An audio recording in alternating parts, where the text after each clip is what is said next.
Pour écouter cette session en français, veuillez cliquer en bas de votre écran sur l'onglet Interprétation et sélectionner le drapeau français.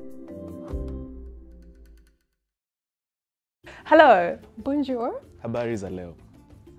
On behalf of ICLEI Africa, the Africa Centre for Cities, Our Future Cities, Surge Africa and the Red Cross Crescent Climate Centre, We are delighted to welcome you to the Rise Africa 2023 Action Festival. Rise Africa is a platform that brings together thinkers, doers, and enablers to inspire action for sustainable cities. This is the third edition of our virtual festival. It brings together insights, practices, and visions from across the continent. This year's theme is The Cities We Want. the cities we want. the cities we want. The cities we want. This mirrors the African Union 2063 Agenda Vision, the Africa we want. It is a wonderful Pan-African call for transformative change. However, the agenda does not adequately embrace urbanization as a potential positive force for improving prosperity, inclusivity, and environmental well-being on the continent. We need more emphasis on the role of cities and local action. And this festival aims to provide inputs into this agenda. The cities we have are Expanding, incomplete, inventive, contested, facing impending crisis, yet brimming with potential. The cities we want are people-centered, Safe and healthy. beacons of culture, unflinchingly modern. And adapting to change and leading global innovation. We'll make these cities through Experimenting, learning collaborating, and amplifying the everyday actions of people who are shaping their cities. The festival invites you to embrace different ways of knowing, It invites you to forge new partnerships, Experiment with new concepts and ideas. to seek ways to bridge science, business, policy, and the arts. Together, let's enter this space in the spirit of poetic possibilities.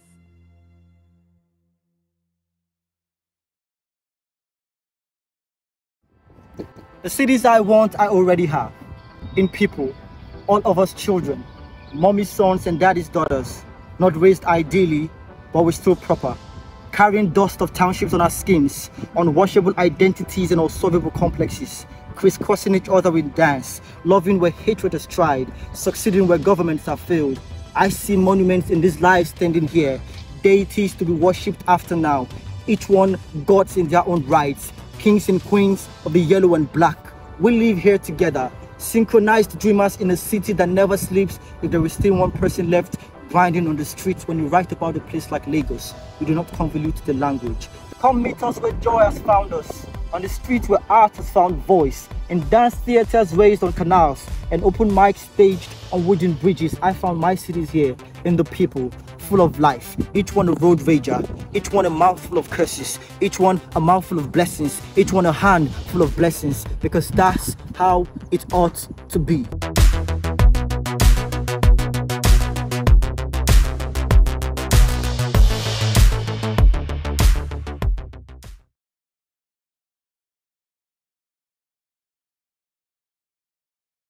Merci. Quel début. Bienvenue à tous. Je m'appelle Ingrid. Je vous accueille ici aujourd'hui. On va parler de Ramsar.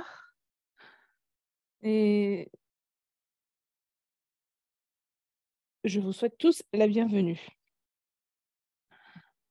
Avant de démarrer, je vais juste vous parler un peu de choses pratiques. Nous allons vous demander de couper vos microphones. Si vous avez des questions, s'il vous plaît, utilisez le chat pour que les intervenants puissent vous répondre. Et vous savez sûrement que nous enregistrons cet webinaire et donc vous consentez à votre enregistrement. Si vous avez des questions, vous trouverez le chat en bas de l'écran. Et si vous avez une question pour un interlocuteur spécifique, s'il vous plaît, utilisez leur nom. Nous allons effectuer une étude à la fin, un questionnaire pour savoir jauger un peu la participation et je vous encourage à utiliser ce questionnaire pour nous fournir vos feedbacks. Donc, RISE Africa rassemble des penseurs, des actionnaires à travers notre continent pour justement encourager la durabilité de nos villes. Aujourd'hui, nous aimerions nous concentrer sur les intentions et les travaux de l'accréditation Ramsar suite à la convention Ramsar qui a été débutée en 2015. Donc, nous allons pas seulement nous adresser à cette initiative, mais on va aussi adresser ce qui se passe en Afrique et en Afrique du Sud. On va regarder la biodiversité et nous travaillons à travers certaines municipalités, tous des sites Ramsar, donc des candidats potentiels pour cette accréditation. Avant de passer la parole à mon collègue, j'aimerais juste partager notre programme avec vous. Donc, vous verrez ici que nous allons apprendre un peu plus sur le projet Les zones humides. On va parler de l'accréditation Ramsar. Il y aura une discussion de la part de notre panel. Et ensuite, nous avons une annonce de la part de Ramsar COP15. Et ensuite, nous allons conclure la session. Donc, si on peut passer à la diapo suivante, je souhaiterais remercier nos participants, Bangiwe Simka, qui nous vient de ICLI Africa, Nancy Job de Zambie, Zebedi Njisu du secrétariat Ramsar, Jean-Luc, un point focal national coréen, Panuel Mangisi du Zimbabwe, Julia Wood de la ville du Cap, Wenry Ren de WWF Chine, Monsieur Su Won-su, le PDG du centre régional, et ensuite Panel Mungawe du Zimbabwe et l'Agence de protection de l'environnement. Cela me fait plaisir de nous concentrer sur l'Afrique et les zones humides aujourd'hui. Et maintenant, après cet accueil, c'est vraiment une joie d'être ici parmi vous aujourd'hui. Je vous présente notre première participante, Bangi Simka. Merci Ingrid et merci à tous. Donc, je m'appelle Bangiwe, je travaille pour la biodiversité au sein de ICLI. Nous nous concentrons sur les solutions naturelles. Je vais décrire rapidement le projet, l'intégration de la biodiversité. Si on veut passer au diapo suivant, s'il vous plaît.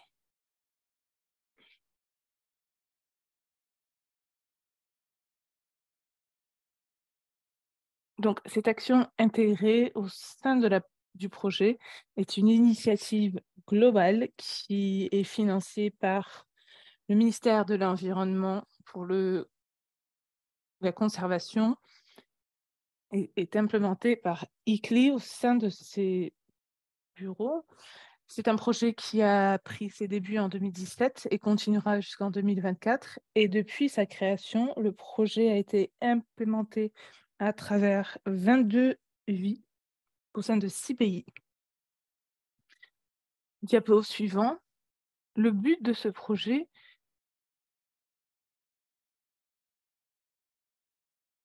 est de soutenir les villes leur stratégie de biodiversité et leur planification en reliant des décisionnaires pour encourager l'intégration de la biodiversité et de l'inclure dans les planifications locales, améliorer la capacité de villes pour favoriser l'utilisation des terres et de la biodiversité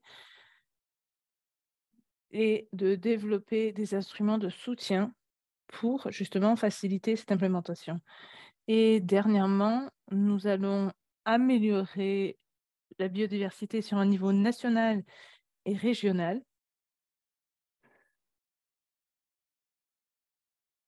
Diapo suivant. Donc, ce projet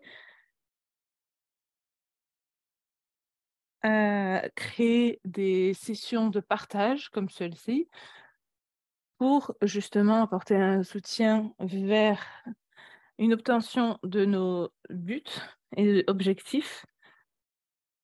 Nous créons un espace pour un apprentissage de collégial en utilisant les ressources qui sont accessibles par notre plateforme, où nous partageons également d'autres outils et avis.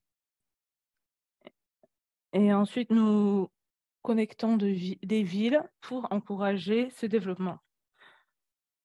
En termes de sessions et leur importance et l'importance de biodiversité, c'est vraiment important de soutenir les communautés, leur résilience.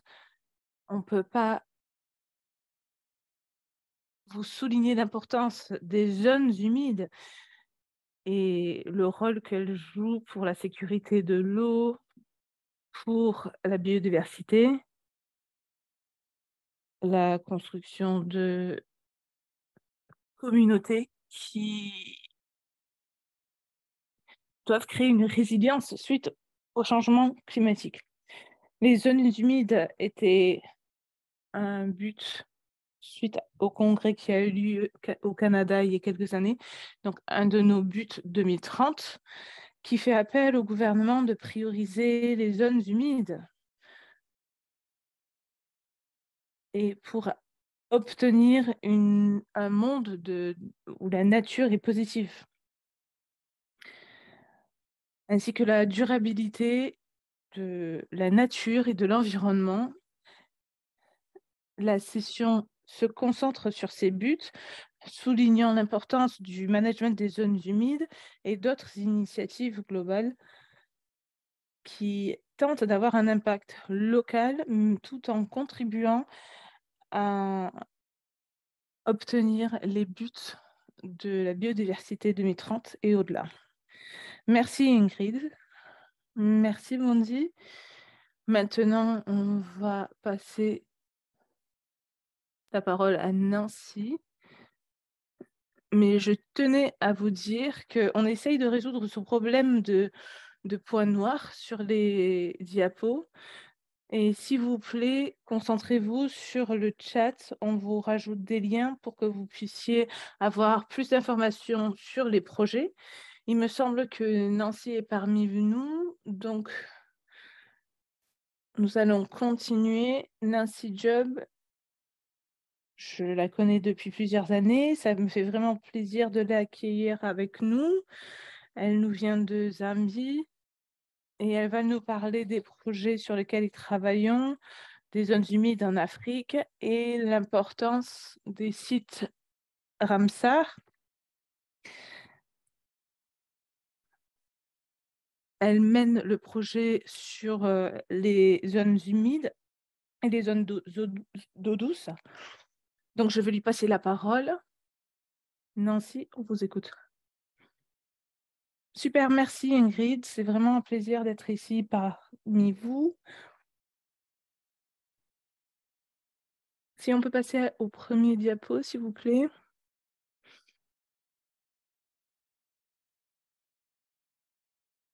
Donc, vous avez déjà parlé un peu de Zambie. On va passer à la diapo suivante.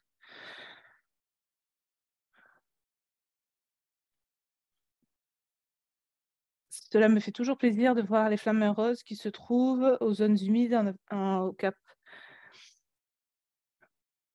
Je suis sûre que vous le savez, mais je fais partie du programme national sur l'évaluation des zones humides à travers le pays. C'est une évaluation que nous effectuons tous les 5 à 6 ans. Nous essayons de le faire plus régulièrement, mais plus récemment, nous avons observé que les zones humides sont en déclin, ce qui veut dire que c'est vraiment dans un état pitoyable. 80% des zones humides sont dans un état pitoyable. Donc, cela veut dire que nous devons nous mobiliser pour prendre une action, décentraliser notre approche, travailler avec tous les partenariats que nous avons pu implémenter. Nous devons invoquer tous les niveaux, des acteurs à tout niveau, les gouvernements, les particuliers. Nous automatisons nos façons de travailler. On utilise plusieurs méthodologies. Donc, travailler avec nous, seraient tous des auteurs, pour justement nous fournir avec une carte de ces zones humides pour que nous puissions développer un monitoring et d'autres programmes de management pour augmenter nos initiatives, améliorer nos initiatives. On peut passer à la slide suivante, s'il vous plaît.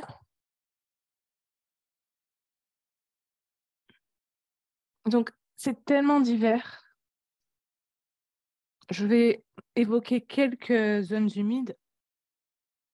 Donc, ici, vous avez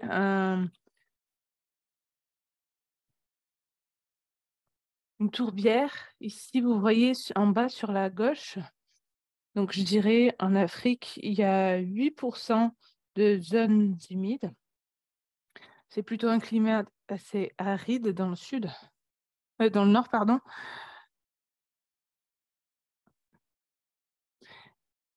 Et certaines de ces tourbières peuvent s'étendre sur 8 mètres. Donc, il y a une longue histoire, un long historique. Ce sont des sites historiques, je dirais. Des zones de stockage d'eau. Donc, nous avons vraiment besoin de protéger nos tourbières parce que nous les suivons pas tous, nous les avons pas tous cartographiés. Vous voyez ici sur la droite, c'est des tourbières à forêt. Et ici sur la gauche, plutôt les types qu'on trouve sur le côté ouest. Donc, il y a une grande variété de tourbières. Donc, prochaine slide. Et ici, à peu près la moitié de nos zones humides ont été cartographiées.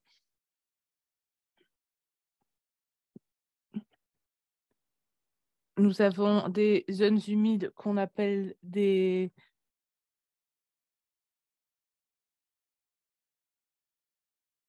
zones plus humides ou marécageux. Il y a beaucoup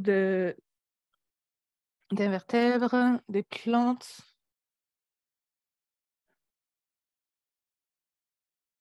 Plutôt dans le nord, mais qui ne sont pas très documentées. Donc, il y a vraiment une lourde tâche devant nous pour nous occuper de ces zones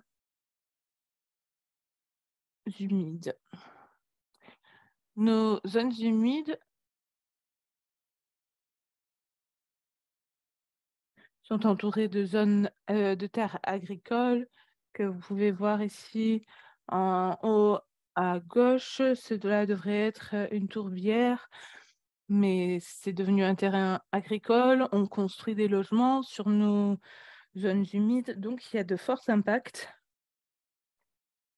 sur le premier slide où je vous ai montré la situation actuelle,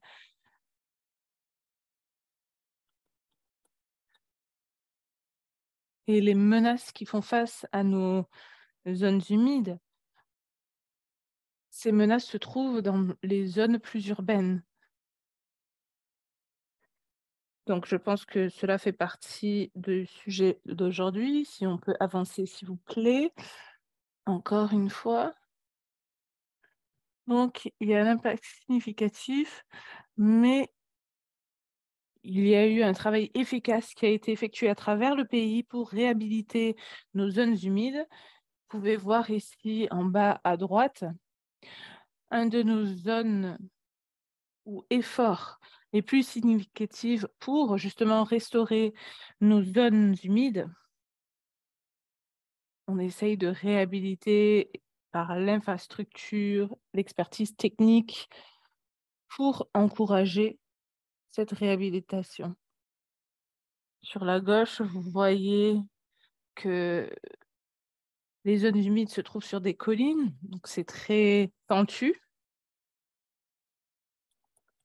Et ce qu'on voudrait faire, c'est retrouver les zones humides qui nous restent en bonne condition et surtout qui fournissent un service à la personne, qui ont toujours une certaine biodiversité, un but écologique.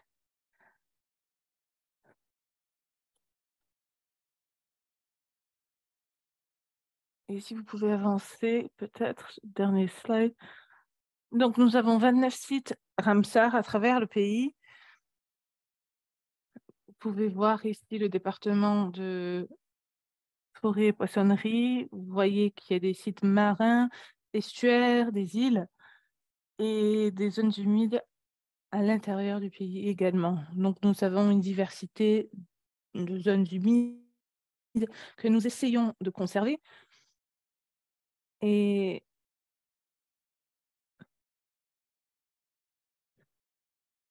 nous avons hâte de découvrir d'autres zones humides. On en a déjà 160 000, mais on essaye de continuer à avancer, à retrouver de nouveaux sites. Donc, si on peut passer à la slide suivante.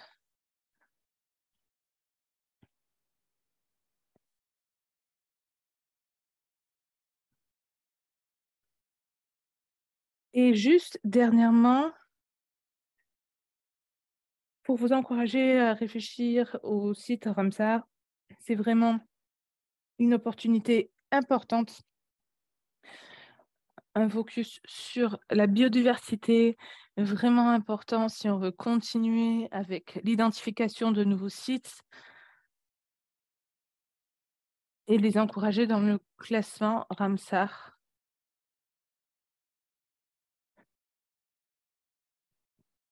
C'est vraiment un point focal de notre travail. Ce sont des écosystèmes, les zones humides sont des écosystèmes assez importantes, mais on veut les encourager une coexistence avec les communautés humaines aussi. Donc, les informations qui sont partagées, les buts touristiques, on voudrait que vous vous sentiez responsable pour les zones humides. Et merci. Merci d'être là, de vous être rassemblés, d'avoir voulu nous aider via un partenariat pour partager cette information. Nous essayons de communiquer cette information au-delà avec nos partenaires supérieurs. Je suis désolée, j'ai fait un peu vite, mais j'espère que cela vous a convenu et merci beaucoup. Merci beaucoup, Nancy, c'était très informatif, un peu triste, mais je pense que avec toute la dédication que nous avons ici au sein de ce webinaire et à travers le pays, nous pouvons changer la donne. Et ce que nous allons faire maintenant, je vais demander à notre équipe technique de publier les détails pour une étude, un questionnaire. Je vous demande de participer. Vous pouvez soit utiliser le code QR ou sinon cliquer sur le lien que vous voyez dans le chat. Donc, si vous pouvez effectuer ce questionnaire rapidement, il me semble que nous avons 5 minutes pour effectuer ces questions. Donc, je vous laisse faire.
Il nous reste à peu près 1 minute et après, on redémarrera la session.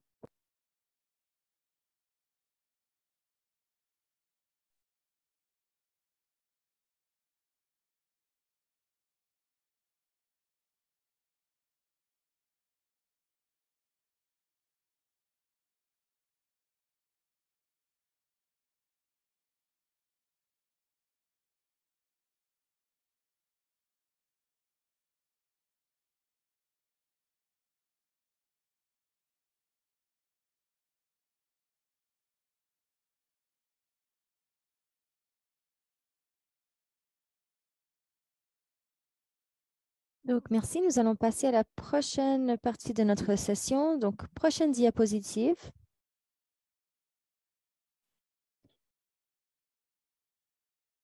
Donc, je vais vous présenter Zebedi Ndisu,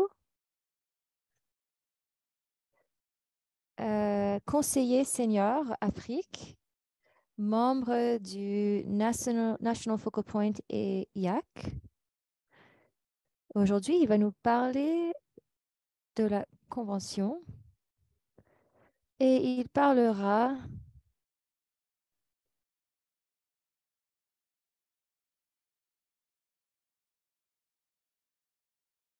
du système d'accréditation des villes. Merci Ingrid. Bienvenue aux participants et aux panélistes.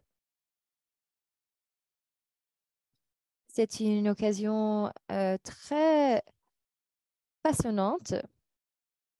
Donc, avant de commencer, je vais vous parler un peu de notre convention pour les zones humides. C'est connu comme Ramsar pour beaucoup de personnes. C'est une petite ville en Iran. C'est là où le traité a été signé.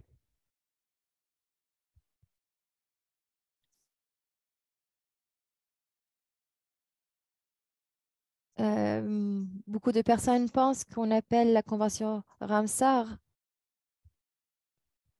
comme si on parlait de la convention de Nairobi. Mais le nom officiel de notre convention, c'est la convention sur les zones humides. Donc, nous avons 52 ans cette année. Nous avons été créés en 1971.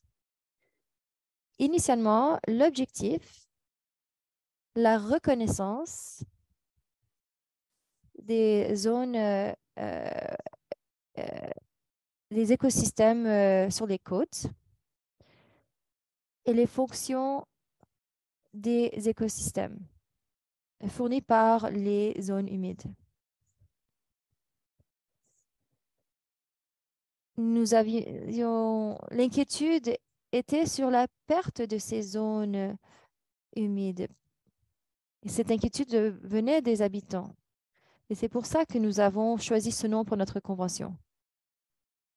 Notre mission à notre création était de conserver l'usage de ces zones humides par des actions au niveau national et local.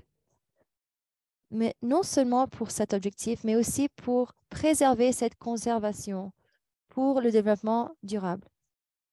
À l'époque où ça a été créé, il y avait 3 piliers et ces piliers existent toujours aujourd'hui. Promouvoir l'usage des zones humides, la désignation d'un réseau de sites Ramsar, connus parfois comme des zones humides d'importance.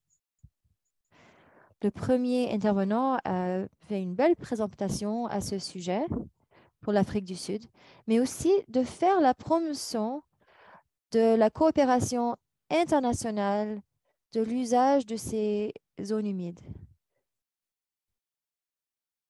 Aujourd'hui, nous avons 63 zones Ramsar mondialement. Il y en a plusieurs en Afrique. Nous avons beaucoup de potentiel à cet égard de créer des sites Ramsar. Qu'est-ce qu'un site Ramsar? Pour qualifier, il faut répondre à un de 9 critères qui ont été définis par des scientifiques globalement, mondialement. Ce critère permet à ces sites d'être identifiés comme un site Ramsar au niveau national et international. Les sites Ramsar pour la promotion d'un habitat pour les espèces, et ce, d'une perspective internationale. La convention est mise en œuvre par des plans stratégiques. Nous sommes maintenant au 4e point et nous allons aboutir d'ici 2025. Le plan stratégique vient de commencer et je vous encourage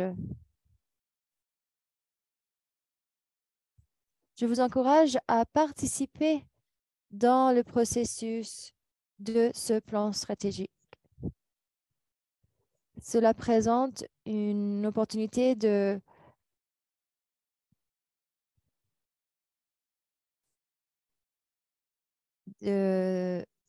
d'intégrer ce plan d'action. Nous avons vu des écosystèmes ONU. Nous avons vu tout ça très bien intégré.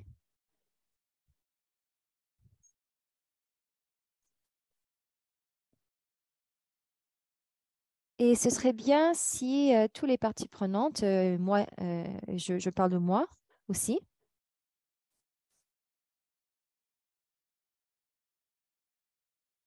si on pouvait bien positionner les zones humides dans notre plan stratégique. Donc, notre convention est mise en œuvre par notre plan stratégique. Donc, cette accréditation est un outil qu'on utilise dans la mise en œuvre de cette convention. Parlons maintenant de l'origine. Cela date de 2008.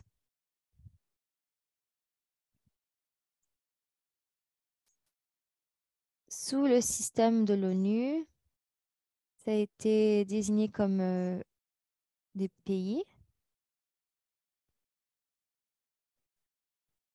Donc, il y a eu une réunion des parties sur les zones humides dans les endroits urbains et ruraux. Une réunion sur la protection de ces zones humides. Il y a eu une résolution 10,2,7 qui encourage les gouvernements locaux qui utilisent de bonnes pratiques dans le bon usage de ces zones humides. Donc, après cette convention,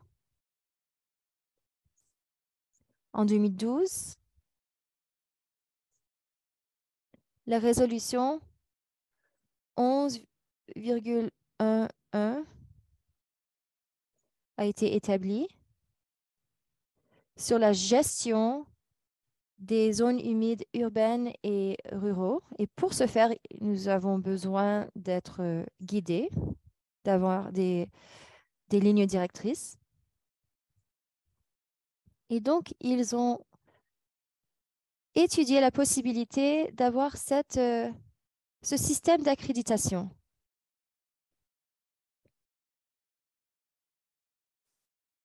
Et pour la 12e réunion en 2015,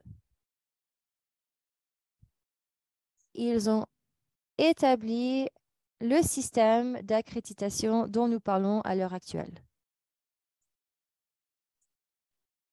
Ce système encourage les villes qui sont situées et dépendants de ces zones humides, de toutes ces zones humides, pas seulement les sites Ramsar, d'établir une relation positive avec les zones humides à travers une meilleure participation et la sensibilisation et la prise de décision locale. Donc, cette accréditation a pour objectif d'améliorer la protection de ces zones humides et aussi de bénéficier les communautés locales. Cela a démarré en 2015. La première ville accréditée ont reçu leur accréditation en 2018 à Dubaï pendant la COP. Aujourd'hui, nous avons 43 villes accréditées et les 25 dernières villes ont reçu leur accréditation pendant la dernière conférence COP. Nous allons bientôt lancer la prochaine vague de propositions pour les villes candidates. Ce sont des villes qui aspirent à avoir cette accréditation. Nous allons aussi lancer un appel pour le renouvellement de leur accréditation parce que les parties prenantes ont décidé que cette accréditation ne dure pas infiniment, qu'il faut évaluer de temps en temps pour voir si la gestion est bien faite. Donc, tous les 6 ans ou toutes les 2 COP. Et donc, nous allons lancer un appel pour des villes candidates et aussi pour les renouvellements de l'accréditation. Pour le renouvellement, nous allons regarder les villes qui ont été accréditées en 2018 parce que d'ici 2025, leur accréditation aura expiré. Donc, je vous laisse pour le moment. Si vous avez des questions, je serai ravie de répondre à vos questions. Merci. Merci beaucoup, Zebedi. C'est un système qui est très unique. C'est la seule convention qui a un système qui se concentre sur les villes et qui les permet de participer dans la convention de cette manière. Donc, c'est très spécial et je pense que Ramsar peut être très fier du travail qu'ils ont fait. Je sais que d'autres conventions sont assez jaloux de cette accréditation, de votre système. Maintenant, je vais vous présenter à notre prochain intervenant. Nous partons dans une autre partie du monde. Nous allons voyager aujourd'hui. Donc, nous avons Junwoo Seo de la Corée. Il va nous parler un peu plus de ce système d'accréditation. Il va nous montrer comment appliquer ce système d'accréditation. Nous allons voir tout cela avec un peu en plus de détails. Et je vais mettre votre biographie dans le chat. Bonjour, est-ce que vous m'entendez? Donc, nous allons juste afficher à l'écran votre présentation. Merci de m'avoir invité à cette session. Je suis ravie de vous rejoindre aujourd'hui. Voyons maintenant si je peux partager ma présentation avec vous. Est-ce que vous voyez? Génial. Donc, Zemedi de Ramsar vient de nous parler un peu de ce système d'accréditation, de l'histoire, à quoi ça sert. J'espère que ça a été intéressant. Si oui, j'espère que vous allez trouver cette présentation intéressante aussi. Je vais vous parler de ce que vous devez faire pour envoyer votre candidature pour avoir cette accréditation. Je n'ai pas beaucoup de temps, donc je vais essayer de faire vite. Si vous avez des questions sur le contenu de ma présentation, n'hésitez pas d'en parler avec ICLEI. Ils sont partie du comité de conseillers. Et donc, je vais vous parler du processus d'accréditation pour vous donner une image complète de ce que c'est et comment ça se passe, des critères auxquels il faut répondre, et aussi quelques informations pratiques. Donc, comme CBD a mentionné tout à l'heure, le processus d'accréditation est basé sur des cycles de COP. Donc, la première année, c'est l'année 2023. Les villes vont recevoir un appel pour les candidatures qui sera envoyé à la fin du mois de mai. Prochaine étape, les villes vont remplir un formulaire. Ils vont envoyer ça à leur autorité administrative. Ce que j'entends par autorité administrative, c'est le gouvernement ou le ministère qui se charge de ces conventions. Donc, c'est le ministère de l'Environnement ou le ministère des Affaires étrangères. Ensuite, les autorités administratives vont survoler votre formulaire et l'envoyer au secrétaire. Le secrétariat, ensuite,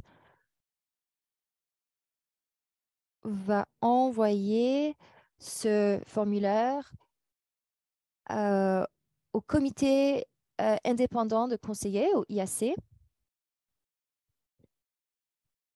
et ils vont décider quelles villes recevront leur accréditation. Et ces résultats seront ensuite transmis à l'autre commission, à notre comité plutôt. Et ensuite, il y aura une annonce formelle. Donc, la ville candidate sera invitée. Ils vont recevoir un certificat et cela aura lieu en 2025. Une fois que la ville a reçu l'accréditation, comme le secrétariat a mentionné, l'accréditation, ce statut dure 6 ans ou bien 2 cycles de COP, donc 3 ans chaque fois. Une fois qu'une ville est accréditée en 2025, en 2029, donc l'année 7, vous allez recevoir un autre appel pour un renouvellement. Et vous devriez suivre le même processus pour le renouvellement. Et le renouvellement sera confirmé en 2031, en année 9.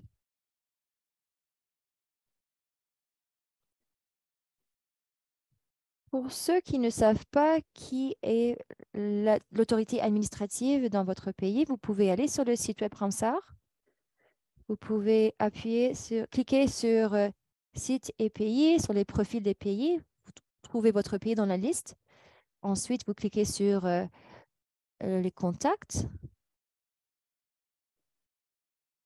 Et ensuite, vous trouverez votre réponse. Les informations personnelles pourraient être pas mises à jour, mais au moins vous saurez plus ou moins qui contacter. Voilà les critères d'accréditation. Malheureusement, je ne peux pas rentrer dans les détails parce que je n'ai pas le temps, mais je vais vous donner, vous fournir des ressources où vous pourriez avoir plus d'informations sur cela. Donc, il y a 2 groupes de critères. Le groupe A, c'est 6 critères qui sont obligatoires. Les candidats doivent répondre à tous ces critères pour avoir l'accréditation.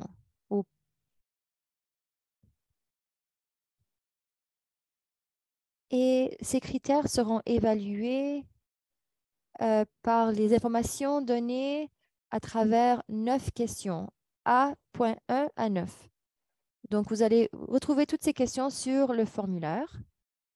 Groupe B, ce sont des critères qui ne sont pas obligatoires. C'est une approche complémentaire. Mais nous vous encourageons à fournir ces informations. C'est très utile pour le comité.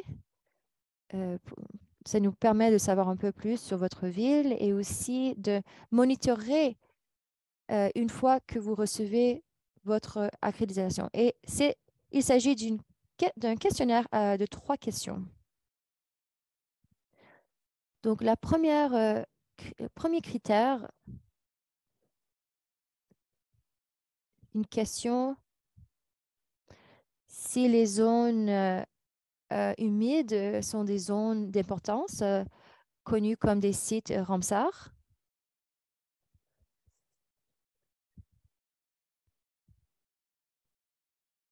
Et on vous demande le nom de ces zones humides. Et s'il n'y a pas de zone Ramsar, est-ce que ces zones humides ont un statut juridique?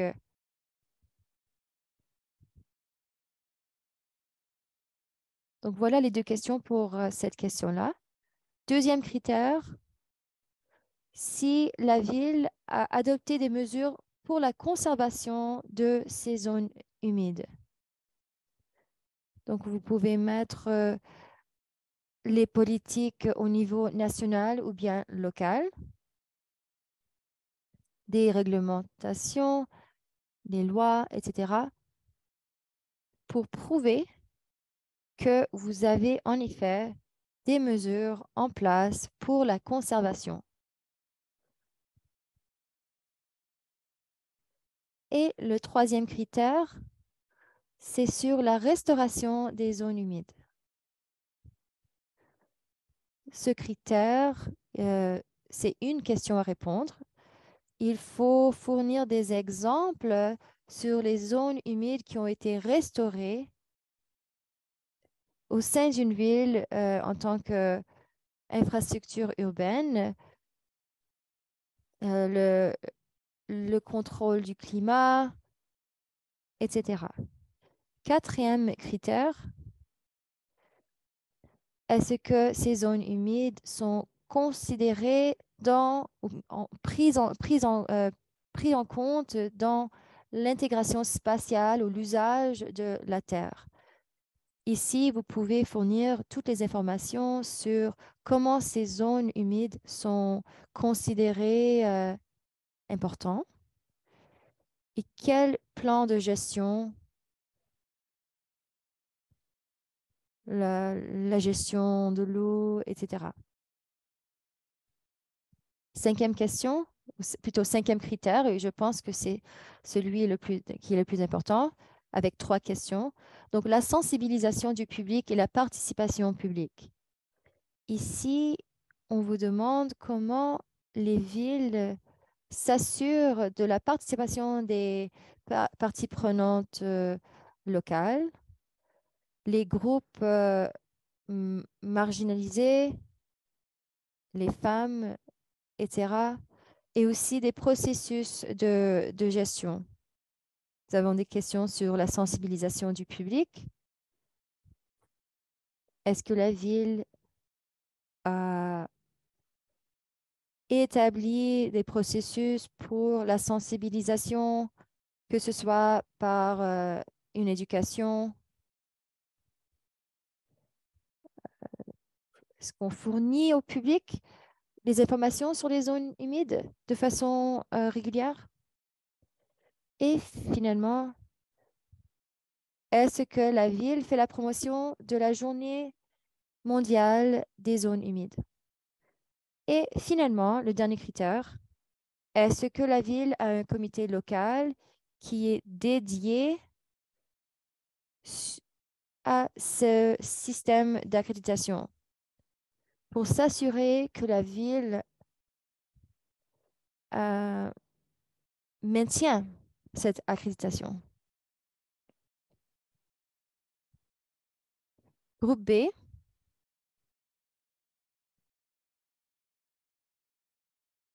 Ici, nous parlons des normes générales et aussi, est-ce que elle reconnaît et considère des valeurs socio-économiques et culturelles dans leur service? Donc, je n'ai pas beaucoup de temps, donc je ne vais pas passer beaucoup de temps sur ces questions-là parce qu'elles ne sont pas aussi importantes que les autres. Quelque chose que je voulais souligner pour ceux qui s'intéressent et qui ont le projet de demander cette accréditation. Donc, d'abord, il faut consulter votre autorité administrative parce qu'ils vont d'abord survoler votre candidature et ça peut prendre du temps, surtout si votre pays a beaucoup de nominations. Vous allez recevoir des notes directives pour les villes sur l'accréditation et vous allez comprendre avec ce guide ce dont vous devez faire comment remplir le formulaire.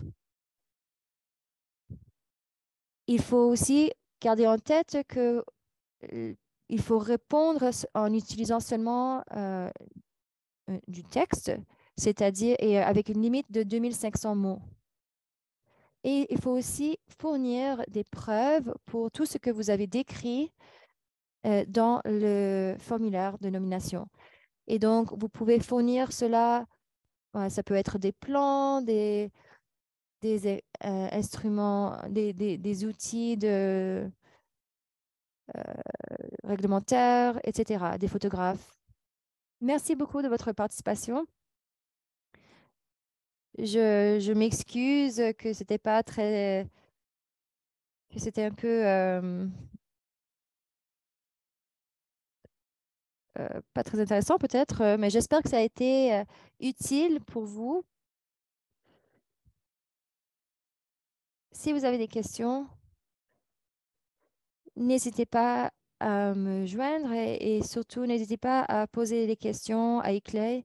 Ils sont très impliqués dans ce processus. Et finalement, j'ai visité un des 4 sites, villes Ramsar le mois dernier et j'étais très impressionnée de voir à quel point la ville est verte et comment les gens sont liés à la nature là-bas. Et j'ai bien hâte de voir d'autres villes rejoindre cette belle initiative. J'ai hâte de vous voir au COP Ramsar. Merci beaucoup. Merci beaucoup, June. Oui, c'était très technique, mais je pense que vous avez fait un travail excellent. Vous avez pu condenser les informations techniques dans une belle présentation. Le diapositive que vous voyez à l'écran, ce sont les 18 villes accréditées en 2018.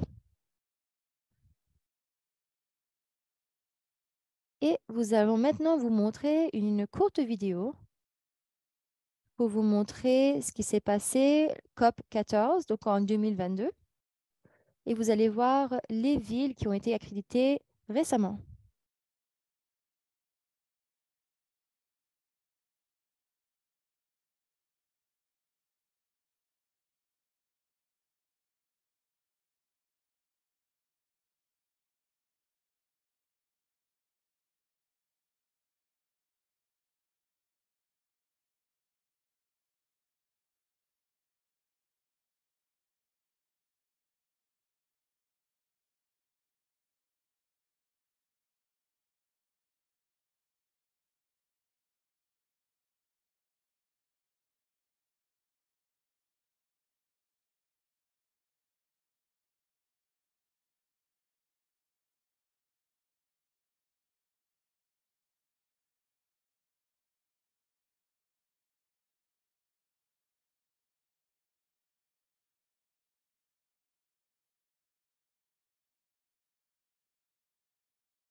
Donc malheureusement, nous n'avons pas vu la version 2022, mais Un petit peut-être qu'on problème, pourra la partager à on n'a la pas fin. pu voir la version 2022, Donc maintenant, nous allons passer à la discussion à de notre nos discussion de panélistes. panélistes. Je vais vous Je vais vous les présenter mes présenter. Vous voyez ici panélistes. leurs photos.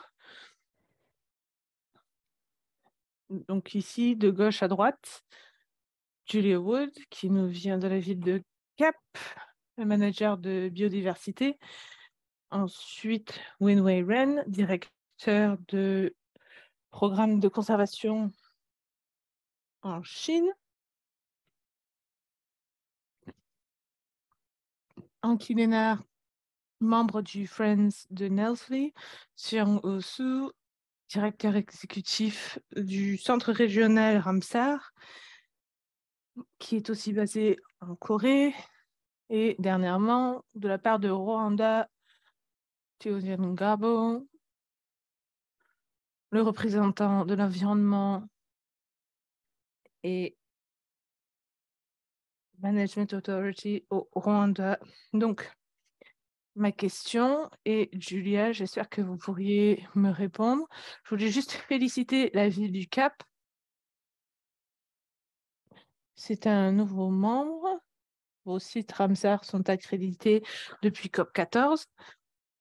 Et la question que je souhaiterais vous poser, en tant que nouvelle ville récemment accréditée, que signifie ce statut pour la ville du Cap? La façon que vous gérez vos zones humides urbaines? Et deuxièmement, quelles seront ou quelles sont les pratiques mises en place pour les résidents À vous, Julia. Merci, Julia. Je ne sais pas si vous me voyez, je ne me vois pas. Oui, oui, je vous vois. Super. Bonjour à tous. Merci de m'avoir invité. C'est vraiment très passionnant et très intéressant de vous écouter. Je sais que j'ai peu de temps, donc je vais essayer de me lancer. Je voulais juste vous rappeler, vous parler un peu du Vide du Cap. On sait que c'est vraiment un centre de biodiversité. Nous avons plus de 40 zones humides, 40 types de zones humides. Et nous avons 11 000 hectares de végétation, un site Ramsar. Les zones humides sont utilisées par la communauté pour la création d'emplois. Nous avons pas mal de problèmes. Je pense que c'est assez important. Je suis sûre que vous connaissez la sécheresse que nous vivons en ce moment, la qualité de l'eau. Nous sommes une grande ville, je pense que la plus grosse en Afrique, peut-être que je me trompe,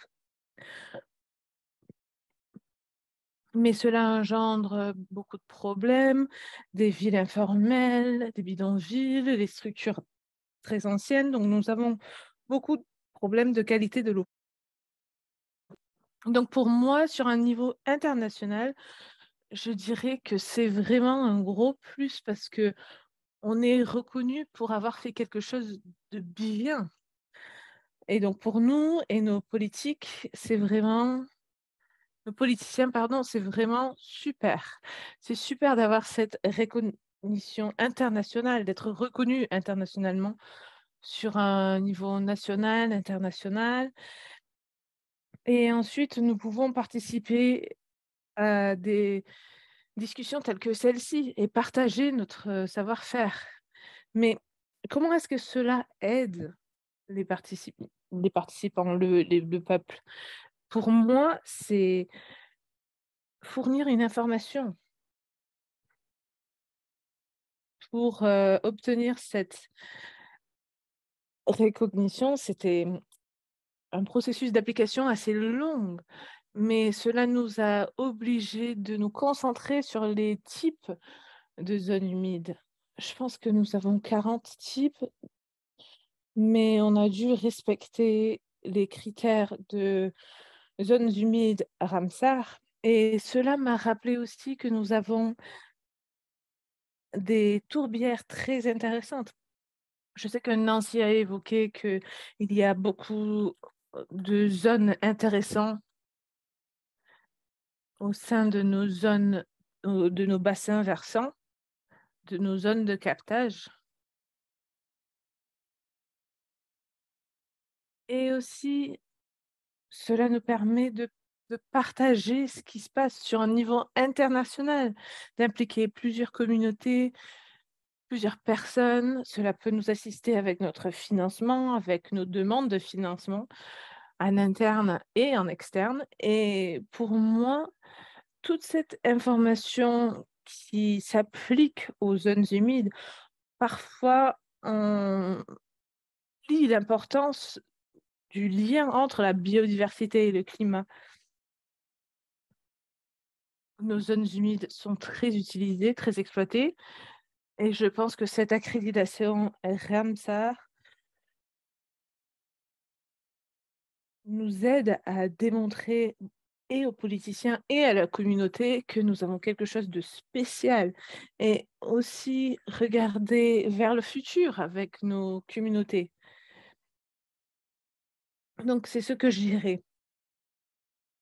Mais pour l'instant, ça a été une expérience inoubliable de participer ou de joindre d'autres pays qui sont représentés.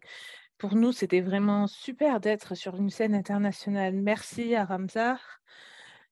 Et j'espère que d'ici 6 ans, nous pourrons rénover prolonger notre souscription. Merci beaucoup, Julia. Avant de passer la parole à la personne suivante, je voudrais juste indiquer qu'il y a une question pour Ju. Si peut-être vous pourriez rajouter votre réponse, ça serait super.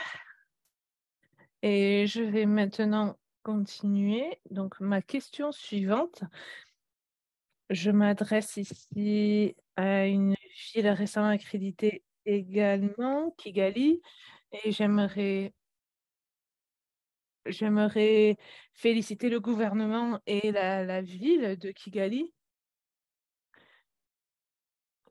Donc, ma question est pour vous, Théodène Gabou. Qu'est-ce qui, d'après votre expérience et d'après l'expérience du Rwanda, quelle est la valeur de cette accréditation? Quelle est l'importance sur un niveau national, puisque vous représentez un gouvernement national, et comment est-ce que cette reconnaissance internationale, comment est-ce qu'elle promue surtout avec le contexte de développement actuel ou d'expansion actuelle, qu'est-ce que cela représente pour vous?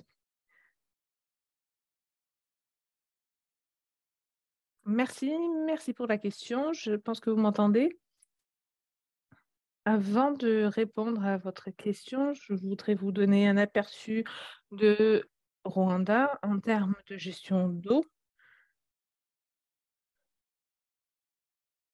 Au Rwanda, nous avons 935 zones humides, plusieurs centaines de lacs qui recouvrent 10% de la surface du terrain. Et nous avons 3 nouvelles sites Ramsar en processus d'adhésion. Ce sont des sites très importants qui contribuent à la vie de nos citoyens en termes de l'environnement. Nous avons besoin d'eau propre, de créer des zones pour la promotion de la diversité. Donc, pour parler de la croissance urbaine,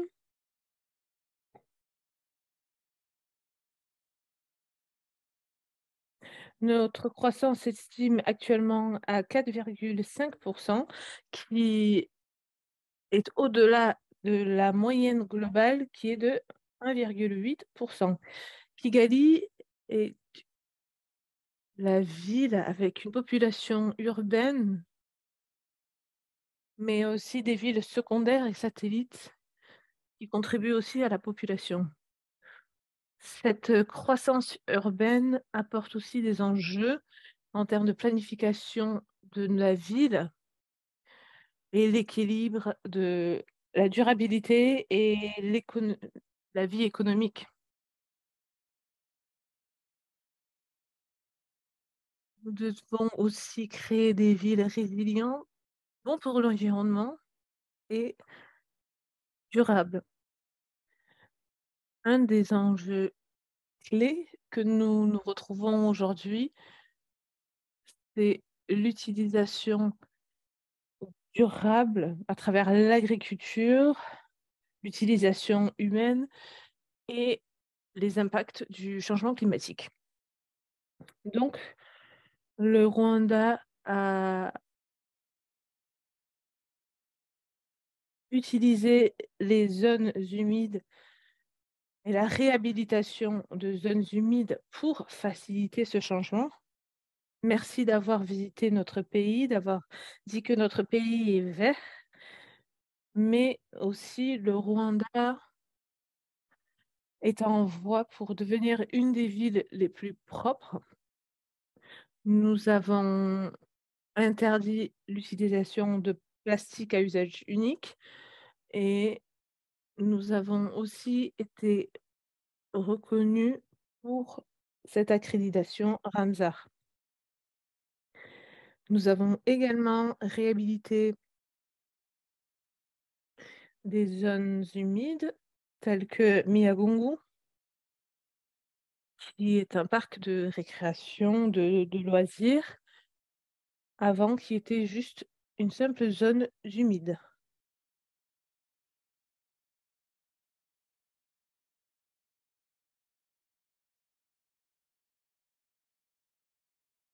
Nous avons supprimé toute activité illégale qui avait lieu sur les zones humides pour rendre ces zones plus sûres. Déménager les zones industrielles pour qu'ils soient centrés dans des zones spécifiques industrielles. Nous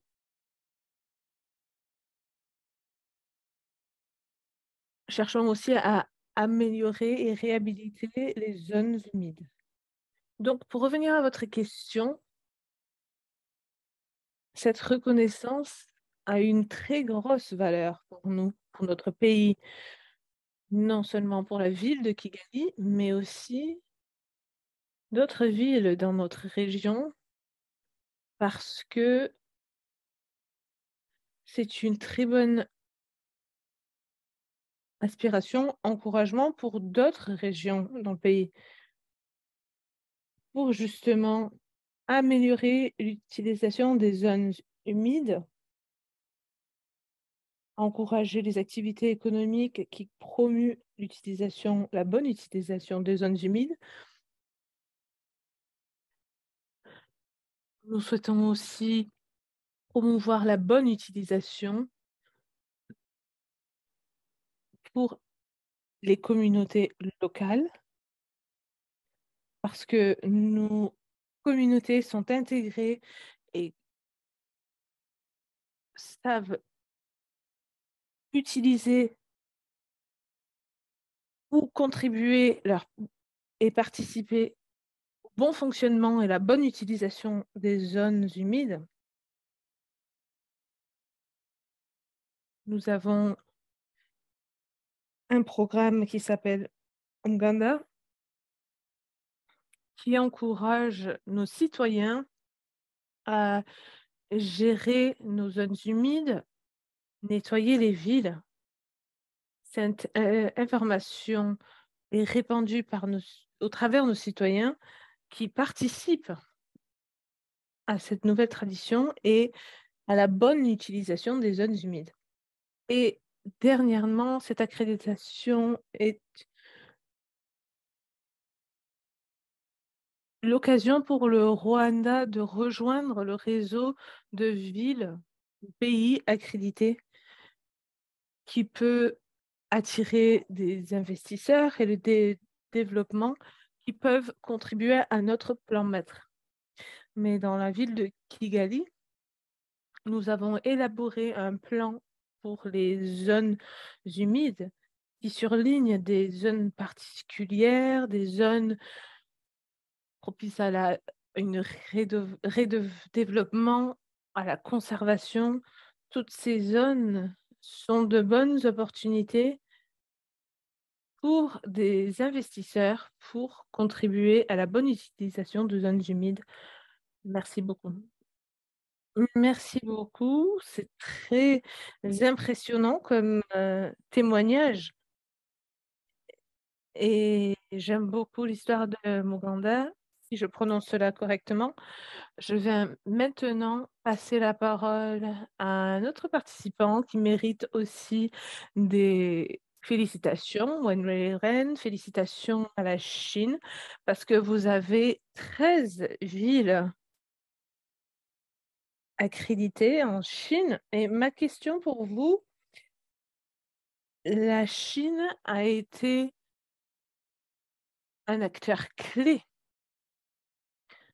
en la création et maintien de zones humides. Pourquoi il y a eu un tel focus, à votre avis? Et deuxièmement, comment voyez-vous l'importance pour la Chine et comment voyez-vous cela développer? Merci Ingrid, merci de m'avoir invité aujourd'hui pour partager l'expérience de la Chine. La Chine et l'Afrique étant des pays en voie de développement, je pense que l'Afrique pourrait apprendre certaines leçons de la part de la Chine. Donc oui, nous avons 13 villes qui ont été accréditées. En Chine, peut-être que cette année, il y aura davantage de villes qui pourront prétendre à cette accréditation Ramsar. C'est très intéressant de voir quelles sont les villes et les effets de cette accréditation. Je pense que c'est assez simple, surtout en termes de la conservation de l'eau. C'est quelque chose qui est important au sein de la Chine suite à 13 ans d'efforts. Une chose qui est en place depuis 1992.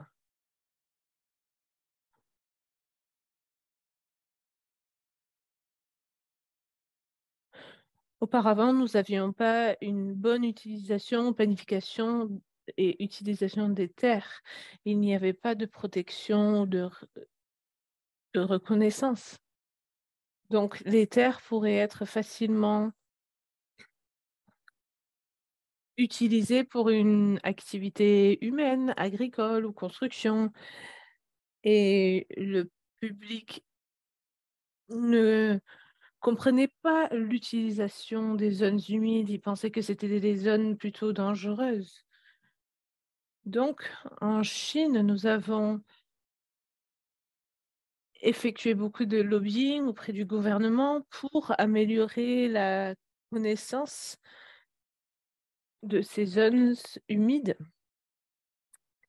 Et maintenant, le public et le gouvernement est plus sensibilisé.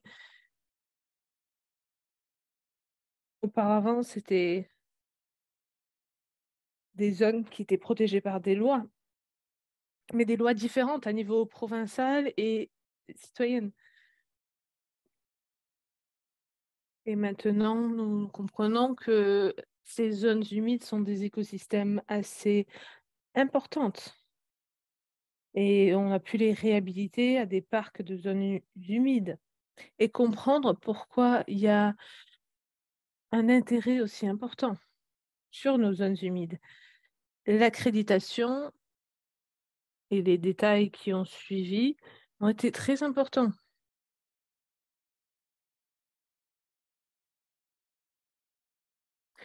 La Chine promue la civilisation éco et un développement vert, une harmonie entre les humains et la nature pour créer une Chine encore plus belle.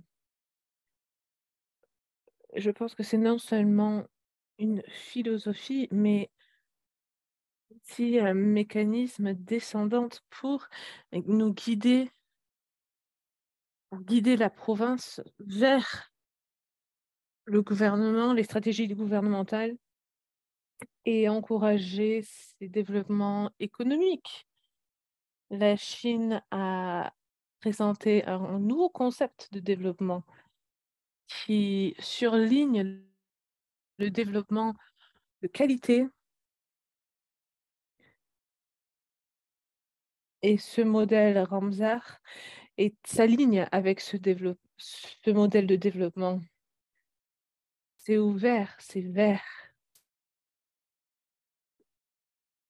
Donc, nous avons consolidé ces démonstrations, les réunir. Cela vient de la part d'un gouvernement central et d'un point de vue ministériel ou de ville. Il y a aussi une certaine motivation. Nous avons besoin en Chine d'une autorisation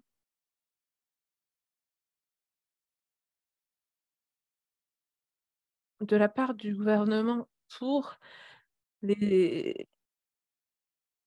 forêts ou autres développements, ce qui s'appelle une association qui s'appelle le FSGA.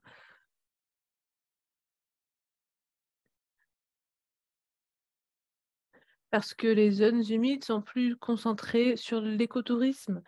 C'est des micro-habitats.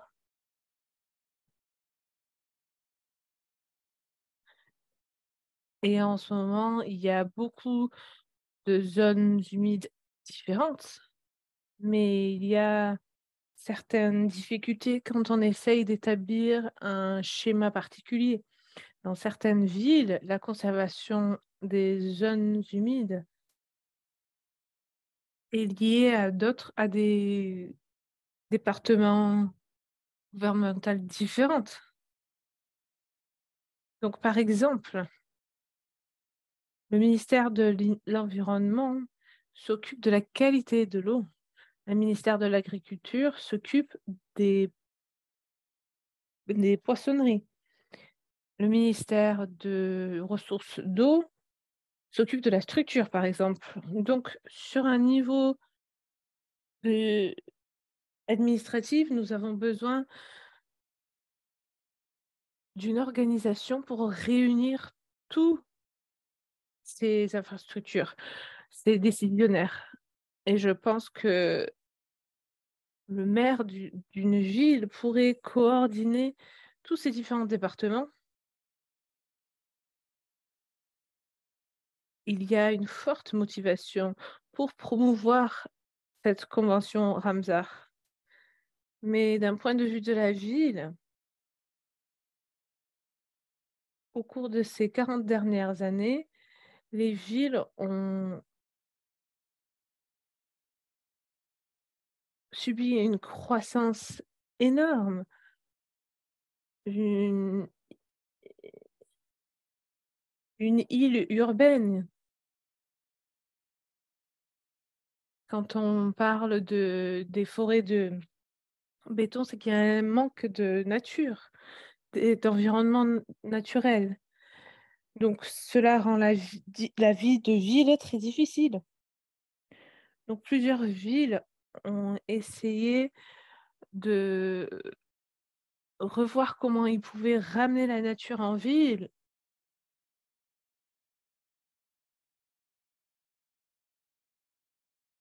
Pour que nous puissions créer justement des villes végétaux.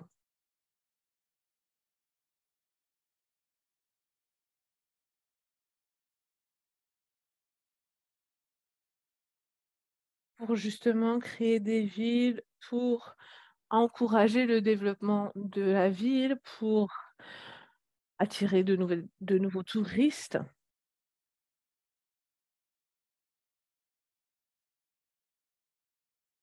Donc c'est pour cela qu'il y a une forte motivation pour bénéficier de l'accréditation Ramsar.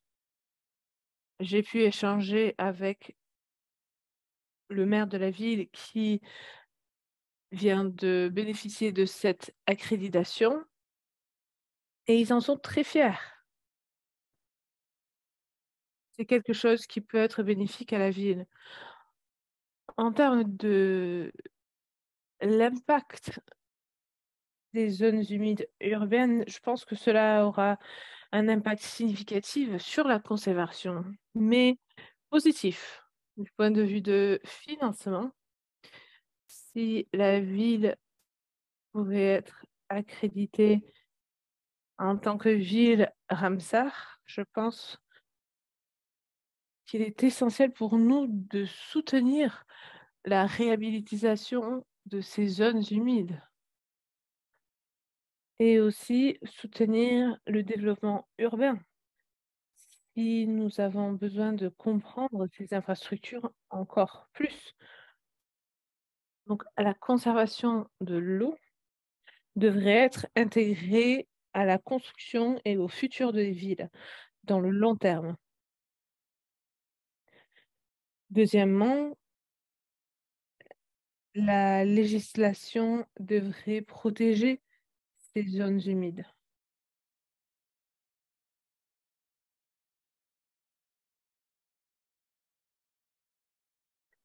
Les zones humides urbaines sont un service à la ville, mais minimisent les problématiques. Donc, je pense que améliorer la ville et être vu comme un outil d'amélioration. Voilà, c'est tout. Merci, merci, c'était beaucoup. Merci pour ce partage. Je vais maintenant passer la parole aux participants suivants, Anki Lénard. Étant donné l'importance de le site Ramsar et l'écotourisme et la conservation, quels sont les bénéfices sociaux et économiques d'avoir un site à Ramsar dans votre zone et quels conseils pourrez-vous donner au gouvernement qui souhaite obtenir cette accréditation?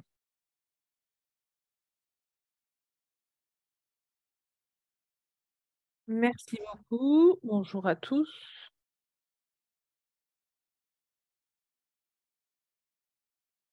Je voudrais juste vous expliquer un peu le site Ramsar.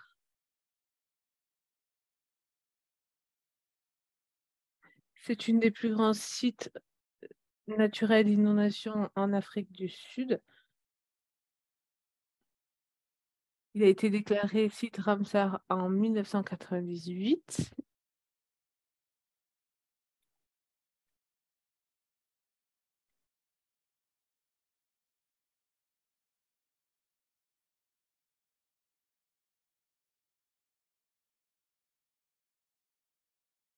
Nous avons juste un problème technique. Donnez-nous quelques minutes. Nous allons la récupérer.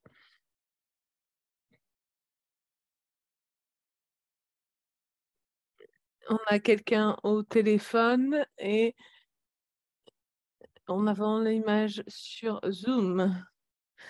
Super, merci d'être là. Donc, le site est devenu un site Ramsar en 1998.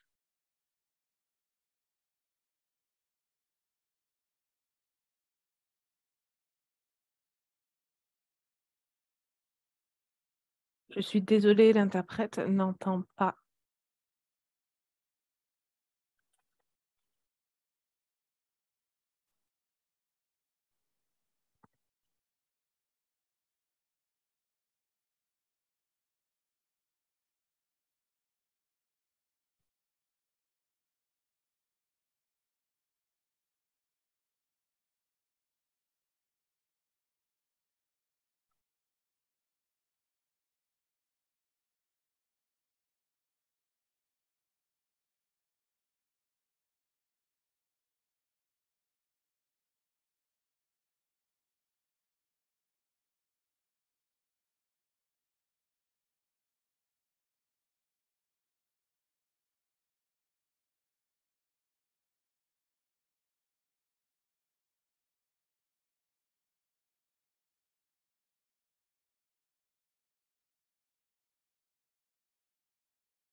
mais les gouvernements vont implémenter des indicateurs pour nous démontrer comment améliorer nos zones humides.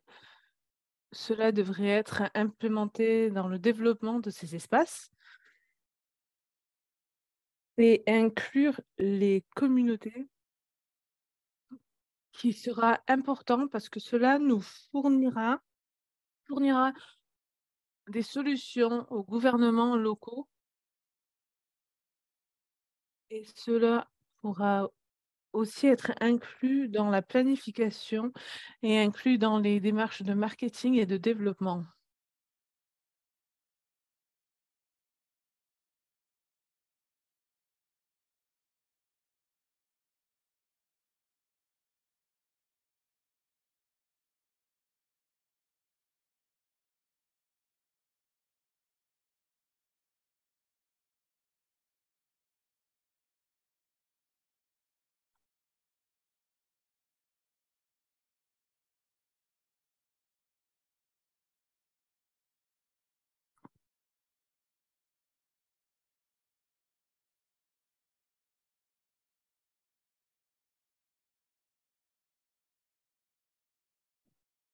Je suis désolée, j'entends pas du tout. Je suis désolée, je peux pas interpréter.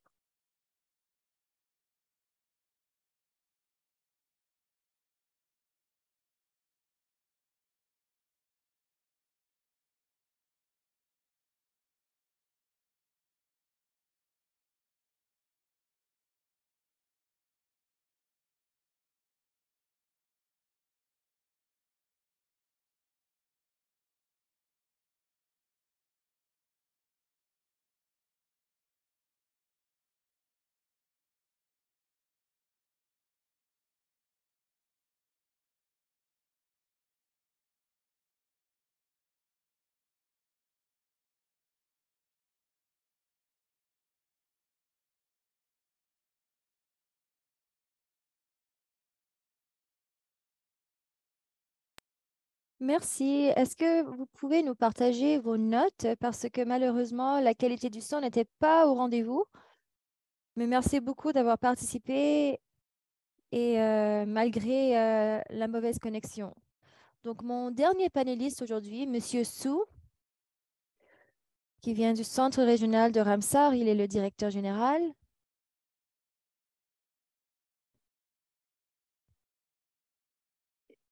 Est-ce que vous pouvez nous parler un peu de la prochaine table ronde qui aura lieu en France, à Amiens?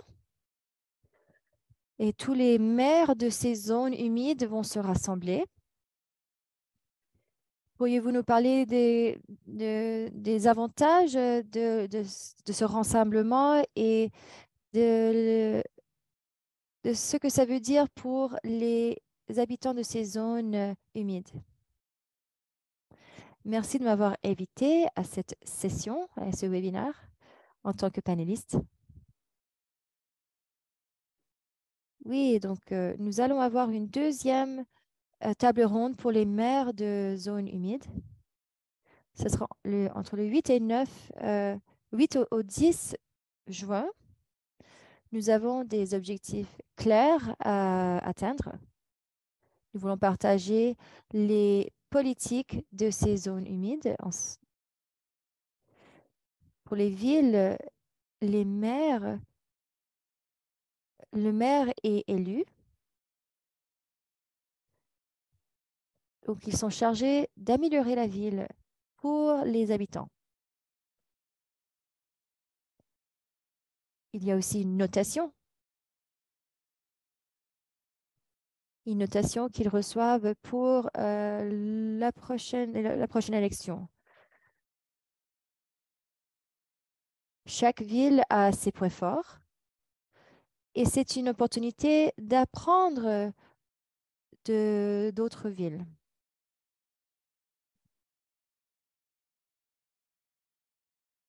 Il y aura plus de 20 présentations en 2 sessions. Il y aura de l'interprétation simultanée pour 4 langues. Donc, ça sera utile et avantageux pour les différentes villes de pouvoir s'exprimer dans leur ville, dans leur langue maternelle. Nous allons aussi faire la promotion entre ces villes, des villes qui ont les mêmes défis. Ils pourraient peut-être travailler ensemble pour faire face à ces problèmes avec une action collaborative. Un autre objectif, l'adoption d'un plan stratégique pour les 5 prochaines années. Les maires vont discuter de notre plan stratégique que nous avons conçu.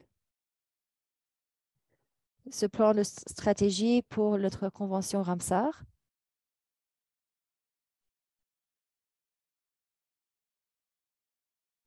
Et les actions par les villes vont contribuer à cette convention Ramsar.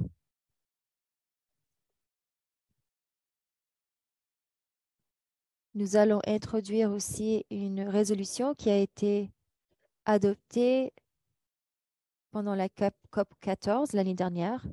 Donc, la résolution 1411. C'est au sujet de l'éducation des zones humides, d'introduire cela dans le secteur de l'éducation, fournir une éducation sur les zones humides. Donc, nous encourageons les villes des zones humides de faire la promotion à ce sujet dans les différentes écoles. Je pense que ça pourrait être une super contribution à la convention sur les Ramsar. Les maires sont les preneurs de décision. Ils sont les personnes clés pour apporter ces changements, pour faire la différence. Donc, si nous avions plus de villes, zones humides, nous pourrions s'attendre à une meilleure mise en œuvre de nos politiques. Donc, nous espérons avoir une meilleure visibilité à l'avenir. Et en termes d'avantages pour les habitants et pour les communautés locales, eh bien, cette accréditation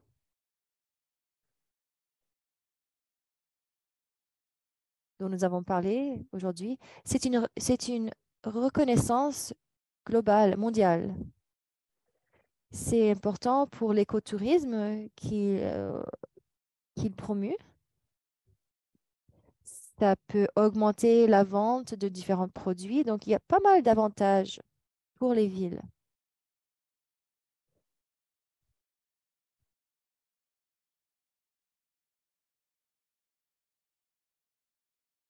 Certains sont très forts en écotourisme, mais peut-être moins forts dans la vente de produits.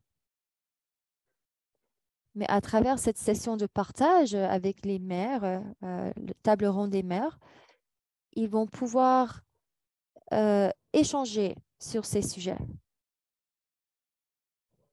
Et l'avantage ultime de cette table ronde et de cette accréditation, c'est la fierté. La fierté qu'ils tiennent à cœur. Ils auront une zone humide bien gérée, une bonne gestion. Et c'est le plus grand avantage qu'ils vont tirer de cette accréditation. Nous recevons beaucoup de demandes de la part d'organisations internationales.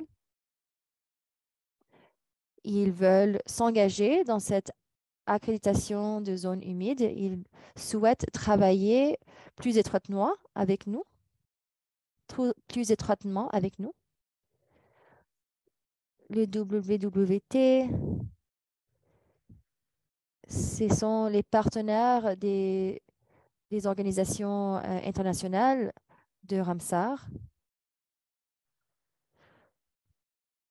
Ils nous ont contactés pour développer davantage de programmes avec eux. Certains vont participer à la table ronde des maires. Nous avons même une section pour les organisations internationales.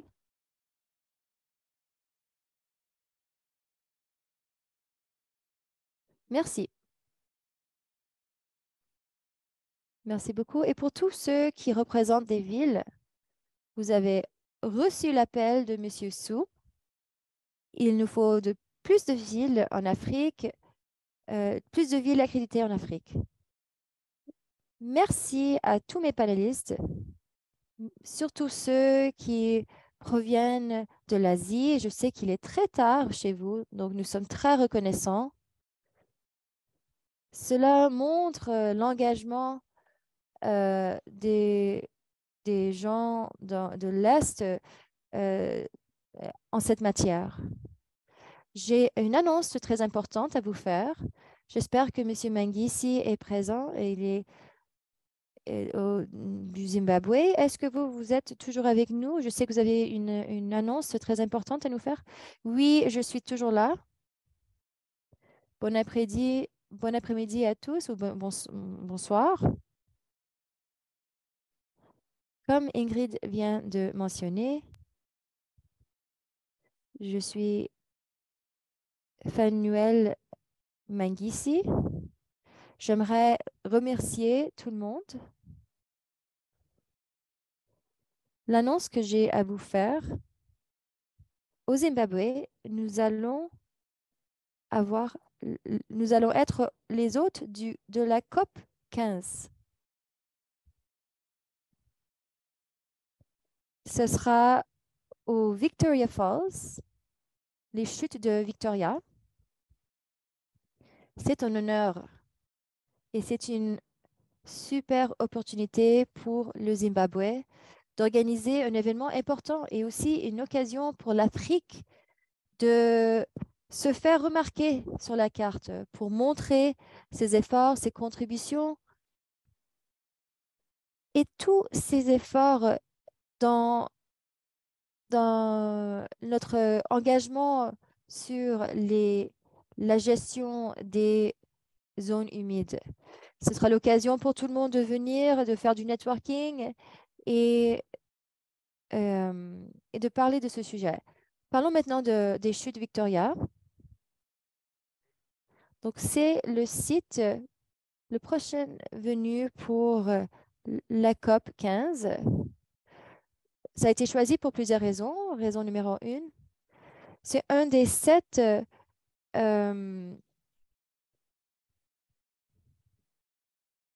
merveilles du monde. C'est un endroit touristique très riche. Vous allez voir des animaux sauvages. Vous allez voir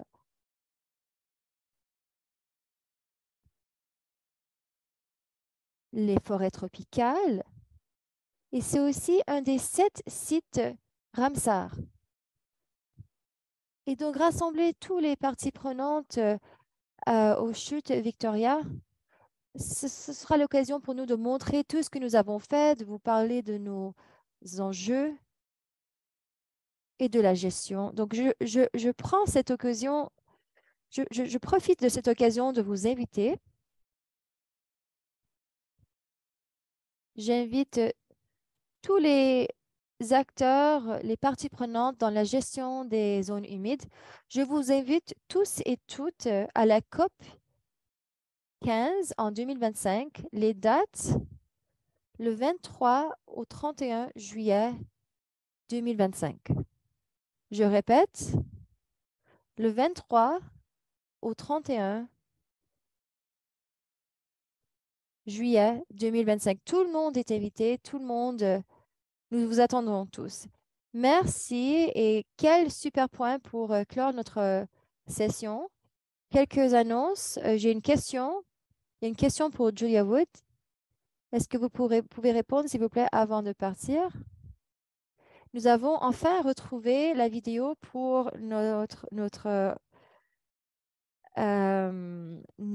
accréditation récente. Merci à tous et à toutes. Donc, nous allons maintenant voir les résultats du sondage et ensuite la vidéo. Et voilà la petite vidéo.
Merci.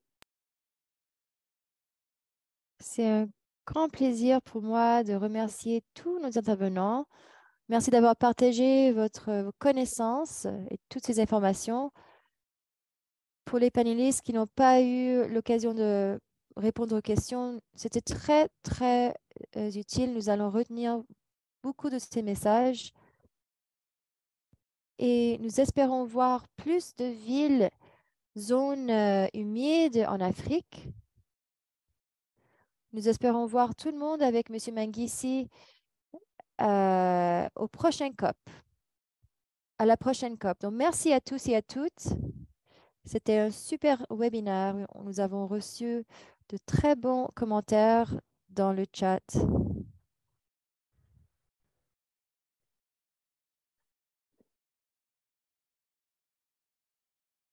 Donc, hâte de vous voir bientôt et au Zimbabwe pour la prochaine COP. Merci et au revoir.